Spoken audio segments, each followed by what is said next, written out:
রাস্তা, ড্রেন আগেও হয়েছে, কিন্তু এখন আমরা বেশি করছি মানুষের, প্রত্যেকটি মানুষের দাবি মেনে।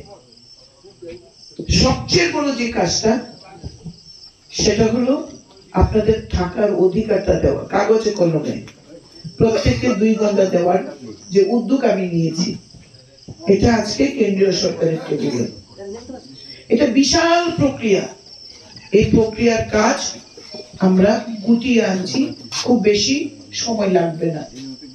এখন নির্বাচনের পর এটা চলতে থাকবে। আমাদের রাজ্যে নির্বাচন শেষ হয়ে যাবে 26শে এপ্রিল, কিন্তু সারা ভারতবর্ষে নির্বাচন শেষ হতে হতে জুন মাস, 4ই জুন গণনা। তারপর মোদীজি তো জিতে রয়েছে, ভারতীয় জনতা পার্টির সরকার অলরেডি প্রতিষ্ঠিত।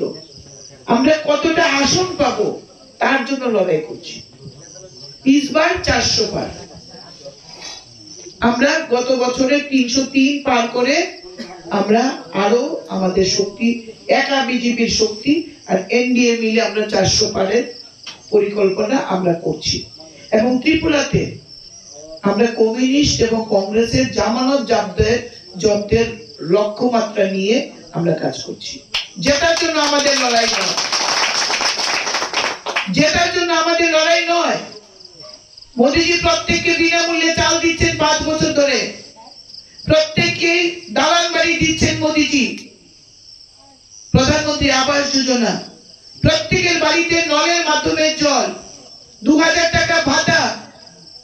বুঝেন 2000 টাকা ভাতা মানে কি?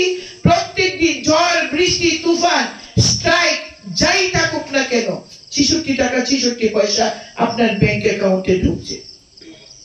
রেগা টুয়েপের কাজ, আয়ুষ্মান ভারতের 5 লক্ষ টাকার ইন্স্যুরেন্স, মুখ্যমন্ত্রী জন আরোগ্যের 5 লক্ষ টাকার ইন্স্যুরেন্স প্রত্যেকের জন্য, গর্ভবতী মায়েদের জন্য 6000 টাকা অনুদান, ভিটামিন সমৃদ্ধ খাবার খাবার জন্য, সুস্থ সন্তান প্রসব করার জন্য।